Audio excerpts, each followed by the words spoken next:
Hi, everybody. Welcome to Attack with Larry C. I'm your host, Larry Christensen. In this episode, it's my sad duty to report the loss, passing of a truly iconic figure in American chess, and that is the recent death of Emory Tate, well known, a great attacking player, showman, brilliant showman. Nobody could talk a chess game like Mr. Emory Tate, bar none. He had no peers. Running commentary by Tate was the expressions just rolled off his tongue. He was just amazing, especially talking about his own games. But he was also quite a student of the game, especially the attacking department. He really had a great feel for the initiative, for opportunities. His eyes were always set at the enemy king, and very, very aggressive, probably too aggressive for his own good. But he has a legacy of many fine games, both over the board, online games, casual games. He had often showed great sparks of brilliance. And we'll show, I think, a couple examples in this episode. I've known Emory Tate since I believe, late 1980s, early 90s. He started becoming prominent. I know he was a multi-time NATO champion. He was in the Air Force for many years, reaching the rank of Master Sergeant. He spoke perfect Russian, perfect Spanish. He was trilingual, which has surprised many people. He could converse with Russians and Spanish and Americans or English all at the same time without skipping a beat. And very talented gentleman. And we had many fine evenings discussing things with Emory. Chess world, how things were going, and usually always his latest brilliancy would be demonstrated. I remember one time he's showing off a game, a really great, and I thought, who is this guy? Hey, Larry, sit down. I got to show you this brilliancy. This amazing game I played. And I'm a little skeptical at first, and so he shows me the game, and one fine move comes after another, and all the while he's explaining the subtleties, the hidden ideas, the hidden variations. He was in his element when he was showing off these great games. Okay, this is a game from 1996 between Emory Tate and Gregory Serper, and this game illustrates Tate's creativity, his drive to win, his resourcefulness. And let's assess the position first of all. Materially, black is ahead. He's up the exchange, full exchange. His king is a little insecure, hemmed in by that wedge, the Tate wedge, f6, g5. But White's king is also in some peril. White has a very strong-looking bishop on b5, but that chain on c3, d4, e5 looks rather imposing. Hard to believe that White could whip up any kind of attack, decisive attack in this position. Let's see how the game transpired. White played queen e4, and I can actually hear right now Tate saying, "Larry, I read your book. When in doubt, centralize." Well, he probably said that before I did, but he was a natural. Plays a good, excellent move, centralizing the queen, where it's really it's optimized in its range and its powers. And Serper played knight b7. I think he would have been better advised to play rook b8, putting the rook opposite the king.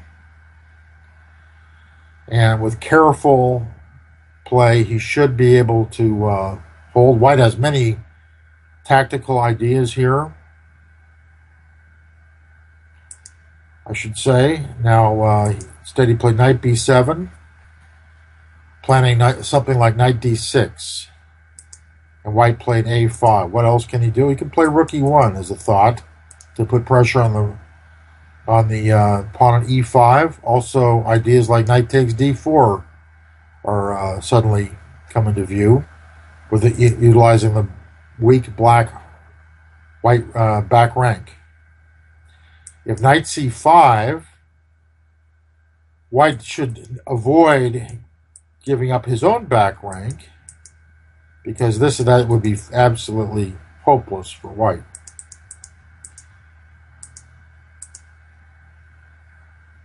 However, he could consider rook h1, threatening mate. Rook takes h1, queen takes h1, threatening mate. If king g8,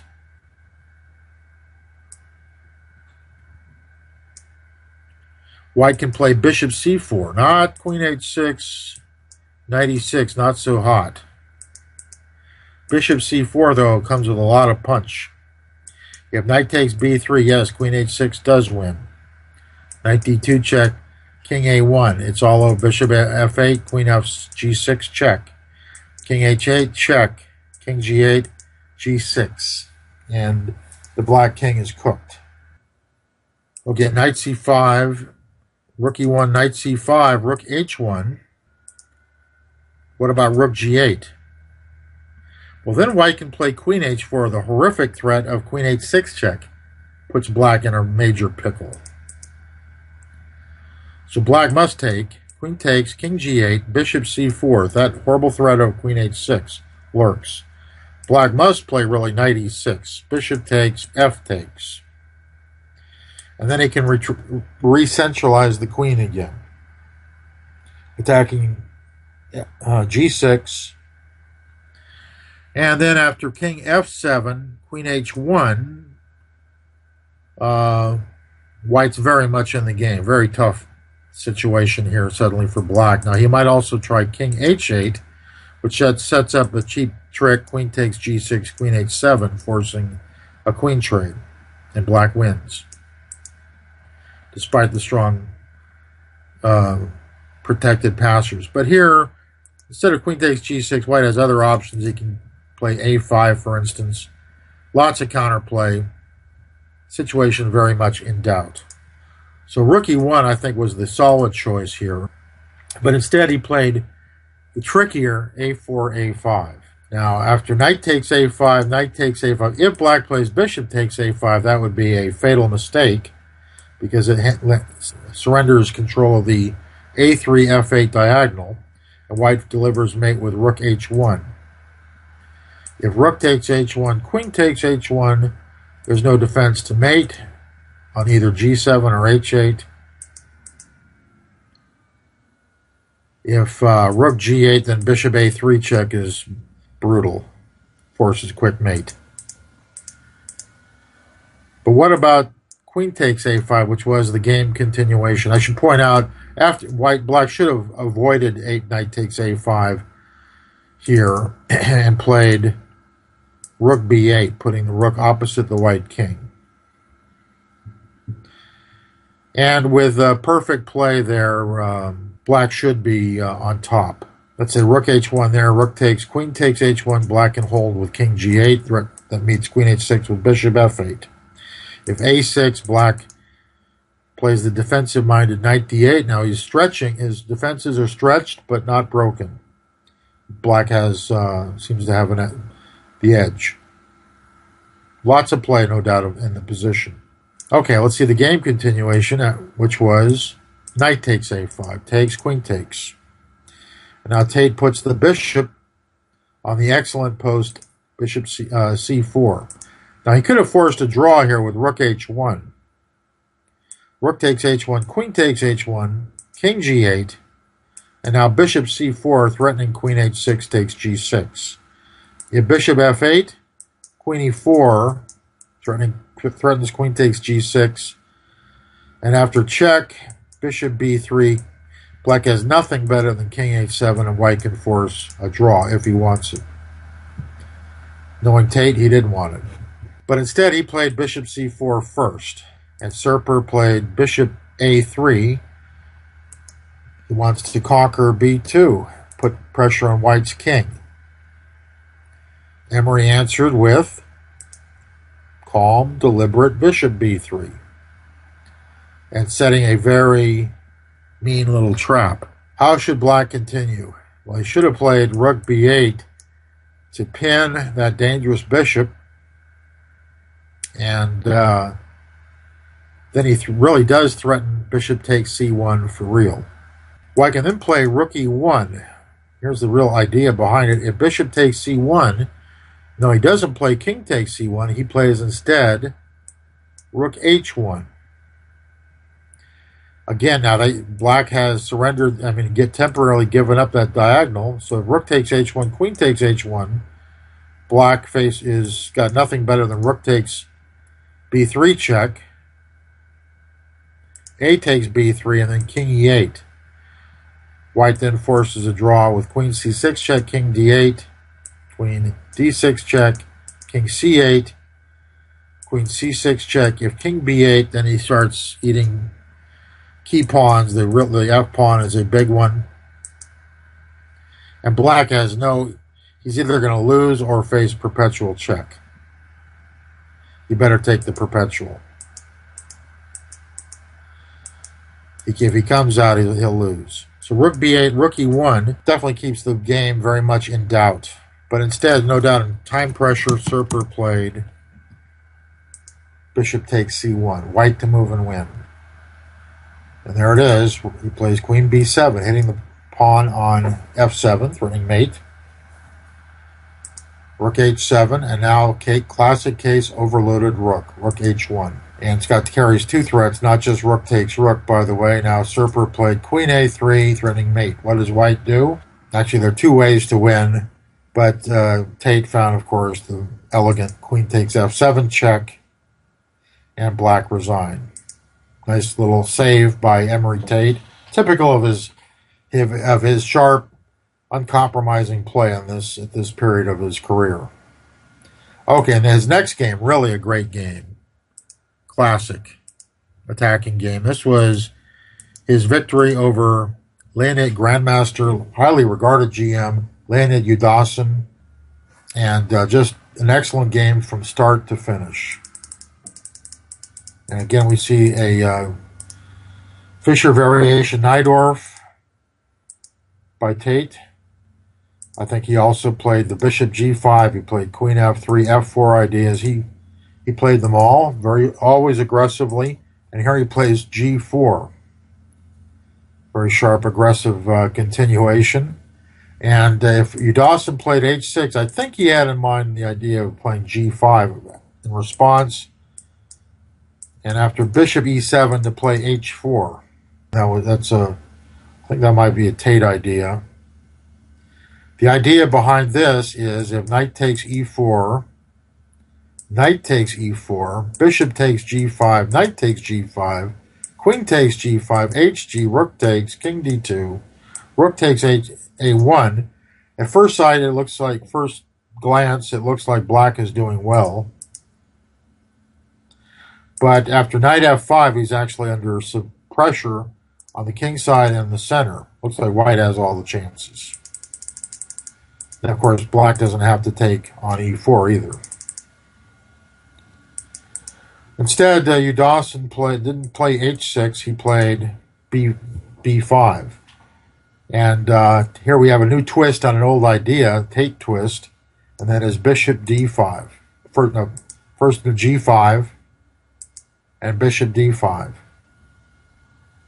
Now black takes. I think e takes d5 happens to be the best move here. The plan was knight c6, queen b6, e takes d5 check. And now after knight e5, if white plays f4, bishop g4 is rather unpleasant for white.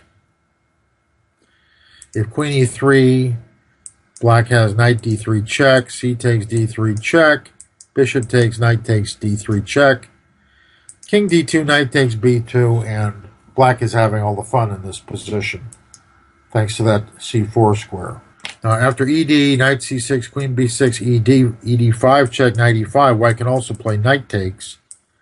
Maybe this is what Emory had in mind. d e5, queen takes e5 check, king d8, and let's say bishop e3. But it's not clear to me that white has sufficient compensation for the material sacrificed. For instance, queen d6 blockading the d5 pawn, threatening to trade queens. Queen d4, bishop f5 looks very promising for black. So, but instead of he takes d5, Serper played bishop b7, and now here white gets the initiative. a4. So here at b4, white definitely has strong attack after knight d5. If e takes d5, knight c6 is very strong. Queen b6, ed, knight e5. He always has f4 getting his piece back. There's no bishop g4 anymore. And if knight d5, a5, well, it's almost, well, it's 100% sure white has excellent play in this position. Udawson played b takes a4. Rook takes a4. A natural rook lift for Mr. Tate. Knight c5, rook a3, excellent spot for the rook. It's pressuring a6 and also eager to get into battle on the other side of the board. And now both players devote time to development. Okay, now what? Black's about to get castled, and start working on counterplay. White's position looks promising, but his own king is a bit wide open. Let's see what Mr. Tate cooks up. Well, he brings his king to maximum safety in the corner, and also makes available the G file for a white rook. So he's setting the table, allowing black's king now to escape the safety. And now the fun begins. First, a little pawn sacrifice by Emory. Well, it's a pawn offer, I should say. Of course, queen takes b4, knight c6 wins a piece. So black has to do something with the knight. Knight b7 is very, very passive. It leads to something similar to the game. Knight f5 was a strong attack for no price. So Serper played knight a4, hoping for knight takes a4, queen takes d4, the perfectly sound, solid game. Better game, really. Tate, I'm not interested in such a course. Starts investing pieces for the attack. Knight f5. Usually you see this with a white king on c1 or b1. Here we're seeing it with a king on h1. Classic Sicilian sacrifices. So Udawson grabs the knight. If you played bishop d8 here, of course white just wins a piece. Now knight d5. Hitting the queen and the bishop, forcing queen d8, and here I'm sure Udawson was hoping for rook takes a4, then he could consolidate, trade some pieces off, and black has a perfectly playable game. Knight takes b6, queen takes b6, rather ho-hum affair. Knight e takes f5, oops, check. Tate not interested in that knight on the rim. He goes right for the jugular, starting with e takes f5, hitting the bishop, rook e8, and now rook, queen h5, going for mate. So Tate now is, of course, planning the horrific-looking rook h3. The knight, he can still also consider taking that random knight on a4. He's more interested in playing rook h3 and or f6. A lot of tools available. Now, what if black had played g6? After g6, white can then play f takes g6. If hg, he succumbs quickly after queen h4, planning rook h3. If then bishop f8, he simply takes on a4 with a crushing position. What about f takes g6? Well, then white can consider queen h3 or queen g4. It looks like queen h3 is quite promising. If bishop takes g5, white just smashes forward with f2, f4. Bishop e7, rook takes a4, and black's position is a train wreck. Here comes f5, queen e6 checks, lurking, black's overwhelmed. If black tries knight a b6, white can play knight takes b6. If queen takes b6, he can play then queen takes d7 with a solid extra pawn. Or he can play queen e6 check. If king h8, he can then play queen takes d7 under even better circumstances. He's got bishop b2 check waiting. Now then if queen takes b4, white can play rook e3, hitting the bishop on e7. If rook a d8, queen c6, rook c8, let's say queen takes a6. Now white's a pawn up. Black's king is still very vulnerable. White has excellent chances, but certainly g6 was a stouter defense than the game continuation, which was knight a4 to b6. How does white continue? Well, rook h3 for starters. Now here comes knight f8, but what does white do now? f6. Okay, that's obvious enough, but what happens then after knight takes d5? F takes e7. Looks like white's coming up very, very, very short. And the point is that we don't need that bishop. He just plays f takes g7. Threatening to crash through with g takes f8 check. So now he takes the black king is fully exposed now, and what's left of Tate's forces is more than sufficient to deliver mate. f6, of course, is of no help. What does white do? He plays rook g1. The best moves are worth waiting for and setting up, with a horrific threat of g takes f6 check, followed no doubt by mate. So black Serper tried king g8, and here's the move g6, a bone crusher that had to be foreseen many moves before. Probably when Tate played 23 rook h3, he already had this move in mind, maybe before that. Of course, now if f takes g6, queen takes d5 check leads swiftly to mate. hg is mate in 1, and knight takes g6 is mate in 2. Although probably Tate would have preferred queen h8 check. Black has no recourse except to try bishop f6. f6 also loses quickly to queen takes d5 check. So he tried bishop f6, g takes f7 check, king h8, and now Emory missed. Well, he didn't really miss it. He saw the forced win. If he had looked a little more carefully, though, the slightly more artistic queen g5 would have been selected, no doubt about it, threatening mate. And then if knight e6, white forces quick mate with queen h6. Knight f8 again, rook g1. Now black tries this desperation rook e1 business. White has the very artistic mate, queen g7, bishop takes g7 mate. As it was, his game line was excellent as well. He's no hurry to grab that rook. Petty material gain was not on the agenda. He wanted mate. So he plays rook g1, threatening mate on g8. The only way to avert mate here is the absolutely desperate rook e1. Rook takes e1, bishop takes b2. Of course, queen takes d5 is a trivial win, but he went for mate here with rook e8,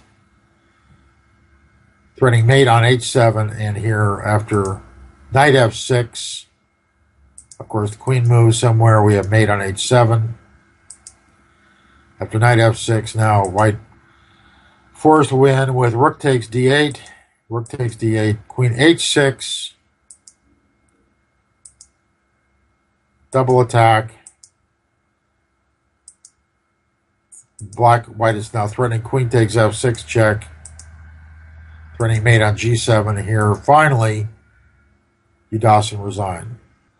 Tremendous game by Emory Tate. This is really before computers became mainstream, and I think a lot of the analysis and preparation for this game was done by hand by Emory. And of course, to his credit, Emory had many other great attacking games. He played a nice game against Nick DeFermian. I know that one. Quite familiar with that, involving a long-term sacrifice. Many, many other games. He beat Dmitry Gurevich in a very nice encounter. Plus, he was very active here online, playing quite frequently on ICC under the title Tate, and he had quite a following here. And so the chess world is a much quieter and also less interesting place without Emory. It's really a shame of his early passing. But his games live on, his inspiration. He's the kind of player will not be long forgotten, that's for sure. So that'll do it for this episode for Attack with LarryC and with Emory. I strongly advise a lot of my listeners to go through some of his great games. There's the two in our list here, and many go to, I think, chessvibes.com has a good selection, and many other sites. Feel free to indulge in some great attacking play by Emory Tate. And that'll do it. Thanks, everyone, for joining me.